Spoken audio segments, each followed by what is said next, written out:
और दोस्तों, क्या हाल है? आप सबका स्वागत है किताबी कीड़ा में। क्या आपने कभी सोचा है कि जो लोग टॉप में होते हैं वो बहुत ही कम काम करते हैं पर फिर भी वो आपसे बहुत ज़्यादा इनकम और ग्रोथ को पा लेते हैं। जो बॉस होता है वो उतना काम नहीं करते जितना उनके एम्प्लॉयज़ करते हैं, पर फिर भी उनका बॉस ज़्यादा इनकम और नेम को कमाता है। ऐसा इसलिए होता है क्योंकि उनको एक सीक्रेट पता होता है जिसका इस्तेमाल करके वो लोगों से आगे बढ़ जाते हैं। तो आज हम उसी सीक्रेट के बारे में बात करेंगे। इस सीक्रेट का नाम है एसेंशियलिज्म। इसका यूज टॉप लीडर्स और बिजनेसमैन करते हैं अपनी कंपनी और खुद के ग्रोथ के लिए। इसका यूज करके हम अपने गोल को कम मेहनत करके पा सकते हैं और दूसरे लोगों के कंपैरिजन में ज़्यादा जल्दी अपने गोल्स तक पहुंच सकते हैं। एक एसेंशियलिस्ट कम काम करता है पर क्वालिटी काम करने की सोचता है, वहीं पे एक नॉन एसेंशियलिस्ट सब कुछ करने की कोशिश करता है। एक एसेंशियलिस्ट ये देखता है कि क्या इंपॉर्टेंट है और फिर उसी काम को करता है, वहीं पे एक नॉन एसेंशियलिस्ट उस काम को करता है जिसके वजह से प्रेशर आ रहा हो। एक एसेंशियलिस्ट अपने काम को चूज करता है और अपने काम को एंजॉय करता है, पर वहीं पे एक नॉन एसेंशियलिस्ट जो भी काम आता है उसको करने लगता है और जिसकी वजह से उसको अपना काम अच्छा नहीं लगता। तो आज हम एक ऐसी बुक की समरी के बारे में जानेंगे जो कि हमें एसेंशियलिज्म के बारे में बताएगी। इस वीडियो में पहले हम जानेंगे कि एक एसेंशियलिस्ट का माइंडसेट क्या होता है, फिर हम जानेंगे कि हम कैसे अपने लाइफ में एसेंशियल काम को ढूंढ सकते हैं, फिर उसके बाद हम जानेंगे कि हम एक नॉन एसेंशियल काम को कैसे एलिमिनेट कर सकते हैं, फिर आखिरी में जानेंगे कि हम एसेंशियल काम को एग्जीक्यूट कैसे कर सकते हैं ऑब्स्टिकल्स को हटा के। तो चलिए स्टार्ट करते हैं। Part 1, what is the core mindset of essentialist. अगर हम किसी भी एसेंशियलिस्ट को ऑब्जर्व करेंगे तो उसकी सबसे पहली कैरेक्टरिस्टिक होगी चूज। मतलब कि वो आदमी हर काम के बीच में एक चॉइस करता है। वो ये नहीं कहता कि मैं ये भी कर लूंगा वो भी काम कर दूंगा, बल्कि वो उन दोनों काम में से चूज करता है। जो कि बहुत ज़्यादा इंपॉर्टेंट होता है वो उसी पे फोकस करता है। पर ऐसा क्यों होता है कि जो नॉन एसेंशियलिस्ट लोग होते हैं वो क्यों नहीं चूज कर पाते? क्या उनको भगवान ने पावर नहीं दी है या फिर कुछ और कारण है? इससे रिलेटेड एक एक्सपेरिमेंट हुआ था जिसको मार्टिन सेलिग्मैन एंड स्टीव मेरियर ने जेन्युइन एफर्ट्स के ऊपर किया था। उन डॉग्स को 3 ग्रुप में बांटा गया। पहले ग्रुप को एक ऐसे बॉक्स में रखा गया जहां पे उनको शॉक मिलता पर एक बटन दबाने पे वो शॉक बंद हो जाता था। वहीं पे दूसरे ग्रुप को एक ऐसे बॉक्स में रखा गया जहां पर उनको शॉक मिलता है पर बटन दबाने से कुछ नहीं होता। और आखिरी ग्रुप को नॉर्मल बॉक्स में रखा गया जहां पे कोई शॉक नहीं मिल रहा था। फिर इन सारे डॉग्स को एक बड़े से बॉक्स में रखा गया जहां पे एक डिवाइडर था जिसकी एक तरफ शॉक मिल रहा था और दूसरी तरफ शॉक नहीं मिल रहा था। एक्सपेरिमेंटर्स को यह देख के हैरानी हुई कि जो पहले और तीसरे ग्रुप के डॉग्स थे वो तुरंत दूसरी तरफ चले गए जहां शॉक नहीं मिल रहा था, पर जो दूसरे ग्रुप वाले थे जिनके बटन दबाने से शॉक नहीं रुका था वो लोग शिफ्ट भी नहीं हुए। इस एक्सपेरिमेंट से उन लोगों ने लर्न हेल्पलेसनेस के बारे में बताया कि जैसे उन डॉग्स को समझ आया कि उनके एक्शन से कुछ नहीं होगा, उन्होंने वो एक्शन ही करना छोड़ दिया। इवन सिचुएशन चेंज होने के बाद वो एक्शन नहीं लेते हैं। यही हाल ह्यूमंस के साथ भी होता है। जैसे ही कि एक इंसान की आदत पड़ जाती है कि उसको सब कुछ करना है, वो हरदम उस हैबिट को अपनाए रखता है और सारे काम को करने की कोशिश करता है। दूसरी कैरेक्टरिस्टिक जो आपको एक एसेंशियलिस्ट के अंदर देखने को मिल जाएगी वो है डिस्सर्न। मतलब कि वो कम इंपॉर्टेंट काम में से बहुत ही ज़्यादा इंपॉर्टेंट काम को पहचानना जानता है। नॉर्मल इंसान हर काम को ही इंपॉर्टेंट मानता है, इसलिए वो सारे काम को करने की कोशिश करता रहता है। वहीं पे टॉप लीडर्स और बिजनेसमैन ये गलती नहीं करते हैं, बल्कि वो सबसे इंपॉर्टेंट चीज़ों को ढूंढते हैं और उन्हीं पर काम करते हैं। तीसरी कैरेक्टरिस्टिक जो आपको एक एसेंशियलिस्ट के अंदर देखने को मिल जाएगी वो है ट्रेड ऑफ, जो कि सबसे इंपॉर्टेंट है। वो लोग नॉन एसेंशियल कामों को करते ही नहीं हैं, वो उन कामों को एसेंशियल कामों के लिए ट्रेड ऑफ कर देते हैं। जैसे कि साउथ वेस्ट एयरलाइंस ने किया था। उन्होंने सिर्फ और सिर्फ सस्ती फ्लाइट्स बनाने की कोशिश की और लोगों को इकोनॉमिक क्लास ही दी, जिसकी वजह से उनका कस्टमर बेस बनने लगा और वो लोग अच्छे खासे प्रॉफिट्स कमाने लगे। तो चलिए अब हम नेक्स्ट पार्ट में चलते हैं जिसमें हम जानेंगे कि हम कैसे एसेंशियल काम को फाइंड कर सकते हैं और फिर उसको फाइंड करने में किसकी नीड होती है। Part 2, explore discern the vital few from the tribal many. एक एसेंशियलिस्ट के पास काफ़ी सारी ऐसी जगह होती है जहां पर वो अकेले बैठ के पढ़ सकता है, सोच सकता है और कंसंट्रेट कर सकता है। जैसे कि बिल गेट्स एक साल के अंदर 2 वीक्स के लिए थिंक वीक के लिए चले जाते हैं, जिसमें वो सिर्फ बुक्स को पढ़ते हैं और अपने थॉट्स के ऊपर ध्यान देते हैं। एक नॉन एसेंशियलिस्ट ऐसी जगह इसलिए नहीं बना पाता क्योंकि वो हर आदमी और हर समय अवेलेबल नहीं होता है।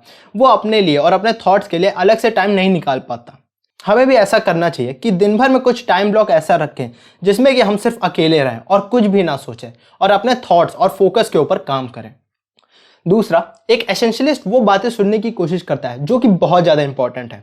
वो लोगों की बातों पर नहीं, उनके मोटिव पे ध्यान देता है। मतलब कि वो रीज़न ढूंढता है कि वो इंसान क्यों बोल रहा है, जिसको उससे बात के मोटिव पता चल जाए।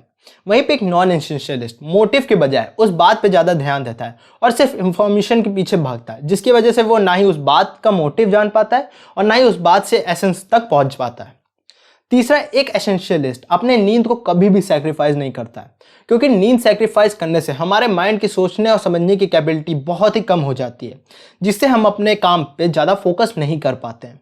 यही गलती नॉन एसेंशियलिस्ट अपने यंग एज में करता है। उसे लगता है कि वो अपनी नींद को सैक्रिफाइस करके काम करेगा, पर जैसे जैसे उसकी एज बढ़ने लगती है वैसे वो अपनी ब्रेन पावर को खोने लगता है, जिससे वो उतना प्रोडक्टिव नहीं रहता है और उसको काफ़ी सारी प्रॉब्लम्स आने लगती हैं। तो अगर आप अपने 20s या 30s में हैं तो आपको ये नहीं सोचना चाहिए कि मैं अपनी नींद को सैक्रिफाइस कर दूँ, थोड़ा सा और काम हो जाएगा, पर आपको अपनी पूरी नींद लेनी चाहिए और उठ के पूरे फोकस और मोटिवेशन के साथ काम करना चाहिए। हम लोग काफ़ी बार सिलेक्शन करते वक्त कंफ्यूज हो जाते हैं, क्योंकि इतने सारे ऑप्शंस होते हैं कि हमको समझ ही नहीं आता कि हम क्या करें और क्या ना करें। इस प्रॉब्लम से निकलने के लिए हम एक्सट्रीम क्राइटेरिया का यूज़ कर सकते हैं। जैसे कि दिल्ली यूनिवर्सिटी में सिर्फ 90% वाले बच्चों को ही अच्छी जगह एडमिशन मिलता है, वैसे ही हमको वही डिसीजन को सिलेक्ट करना चाहिए जो कि हमारे लिए 90% इंपॉर्टेंट है। अगर आपके पास बहुत सारे ऑप्शंस हैं तो आपको उन सारे डिसीजन को 1 से लेकर 10 के बीच में ग्रेड करना चाहिए। फिर उसमें से जो ऑप्शंस 9 और 10 हैं उन्हीं को अपने पास रखना चाहिए, क्योंकि वही सबसे ज़्यादा इंपॉर्टेंट होते हैं। जो 7 और 8 हैं हम लोग उसी में ज़्यादातर कंफ्यूज होते हैं, तो हमको सिर्फ 9 और 10 ग्रेड पे ध्यान देना चाहिए। तो चलिए अब हम नेक्स्ट पार्ट में चलते हैं, जिसमें कि हम जानेंगे कि कैसे हम नॉन एसेंशियल काम को अपने लाइफ से कम कर सकते हैं। Part 3, eliminate how can we cut out the tribal man. सबसे पहले हमें अपनी लाइफ से नॉन एसेंशियल कामों को हटाने के लिए क्लैरिटी रखनी होगी कि हमें क्या चाहिए, हमारी ग्रोथ किस सेक्टर में होगी, या फिर हमें कितने घंटे काम करना है। इस क्लैरिटी के होने की वजह से हम अपने लाइफ से एक सही रास्ता निकाल पाएंगे। अगर क्लैरिटी नहीं हुई तो हम लोग पहले अपने गोल से भटक के दूसरे लोगों से कंपैरिजन में लग जाएंगे और अपना टाइम और एनर्जी उनसे अच्छे बनने में लगाएंगे, जैसे कि उनसे बढ़िया कार या बंगला लेना। हम अपने नंबर ऑफ फॉलोअर्स को गिनने लगेंगे, उनसे कंपेयर करने लगेंगे। इससे हम नॉन एसेंशियल कामों में लग जाएंगे और एसेंशियल कामों में फोकस ही नहीं करेंगे। दूसरा, अगर क्लैरिटी नहीं हुई तो हम लोग काफ़ी सारे काम एक साथ करने लगेंगे, जैसे कि 5 डिफरेंट कोर्स को एक साथ करने लगेंगे। वो कोर्सेज बेस्ट हो हमारे करियर के लिए, पर हमारी एनर्जी 5 जगह अलग जाएगी, जिससे हम कहीं पे भी आगे नहीं बढ़ पाएंगे। इसीलिए हमें अपने लाइफ में एक गोल सेट करना चाहिए कि हमें क्या चाहिए और फिर वो सब काम करना चाहिए जो हमें उस गोल के पास ले जाए। दूसरा जो हमें अपनी लाइफ से नॉन एसेंशियल कामों को हटाने में मदद करेगा वो है नो। इस वर्ड का यूज़ करके हम अपनी काफ़ी सारा समय बचा सकते हैं। इससे हम उन लोगों को मना कर सकते हैं जो हमारा टाइम नॉन एसेंशियल जगह वेस्ट करवाते हैं। हमको अपने गोल्स के हिसाब से डिसीजन लेना चाहिए। अगर हमें ग्रोथ जल्दी चाहिए तो हमें उन्हीं काम को हाँ बोलना चाहिए जो कि हमारे गोल से रिलेटेड हो। तीसरा जो हमें अपनी लाइफ से नॉन एसेंशियल काम को हटाने में मदद करेगा वो है अनकमिट। मतलब अगर हमने कोई कमिटमेंट दे दी है और फिर उस काम को करने में हमारा टाइम और एनर्जी बहुत ही ज़्यादा वेस्ट हो रहा है तो हमको उस प्रोजेक्ट को छोड़ देना चाहिए। पर हम लोग ज़्यादातर ऐसे प्रोजेक्ट्स को नहीं छोड़ पाते हैं, क्योंकि हमें लगता है कि हमें इतना टाइम और मनी इन्वेस्ट कर दिया तो अब इसे क्यों छोड़ दें। इसी को संक कॉस्ट बायस कहते हैं, जहाँ पे हम अपना टाइम और पैसा और एनर्जी को इन्वेस्ट करते हैं ये पता होता है कि वो हमें लॉस दे रहा है। तो हमें अपने लाइफ में ऐसे संक कॉस्ट को ढूंढना चाहिए जो कि हमारे टाइम और एनर्जी खा रहे हैं विदाउट कोई रिटर्न दिए हुए, और उनको बंद कर देना चाहिए।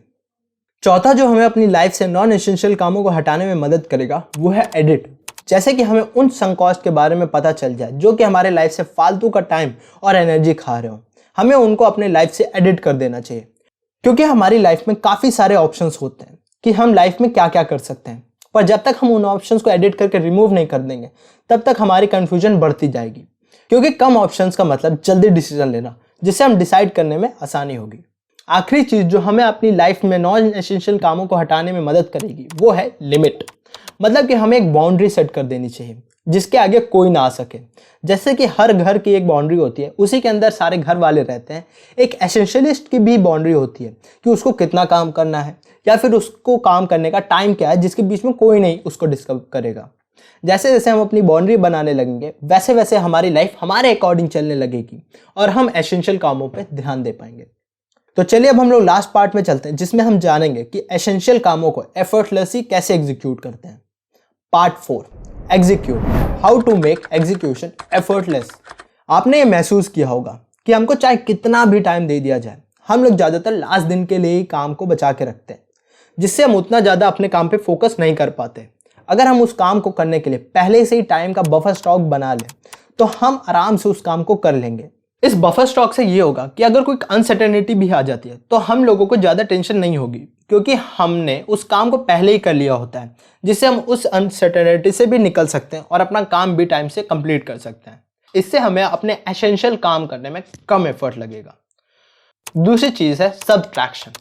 हमें ये ढूंढना चाहिए कि हमारे एसेंशियल काम करते वक्त कौन सी ऐसी चीज़ है जो कि हमें काम को स्लो कर रही है। वो कुछ भी हो सकती है, वो नॉइस भी हो सकती है, या फिर गलत एनवायरनमेंट भी हो सकता है, या फिर टेक्नोलॉजी का सही से ना चलना भी हो सकता है। हमें बस उन चीज़ों के ऊपर ध्यान देना है जो कि हमारे काम में ऑब्स्टिकल्स ला रहे हैं और फिर उनको सब्ट्रैक्ट कर देना है। एक एसेंशियलिस्ट ऑब्स्टिकल्स को सब्ट्रैक्ट और रिमूव कर देता है, पर वहीं पे एक नॉन एसेंशियलिस्ट और ज़्यादा काम करने की कोशिश करता है, जिससे वो एग्जॉस्ट हो जाता है। तीसरी चीज़ है प्रोग्रेस। हम लोग बहुत बड़े गोल सेट कर लेते हैं, जो कि अच्छी बात है, पर हमको ये बात समझनी चाहिए कि बड़े गोल्स को पाने के लिए हमें काफ़ी सारा समय लगाना पड़ेगा, तब जाके हम उस गोल तक पहुंच पाएंगे।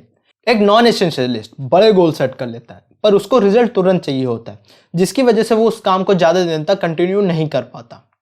वहीं पे एक एसेंशियलिस्ट बड़े गोल्स बनाता है, पर उस बड़े गोल को ब्रेक करके छोटे छोटे गोल्स में डिवाइड कर लेता है, जिससे वो अपने गोल को स्टेप बाय स्टेप में कंप्लीट कर सकता है और वो छोटे छोटे प्रोग्रेस की तरफ ज़्यादा ध्यान देता है, जिससे उसे आगे बढ़ने का मोटिवेशन मिलता रहता है। चौथी चीज़ है फ्लो।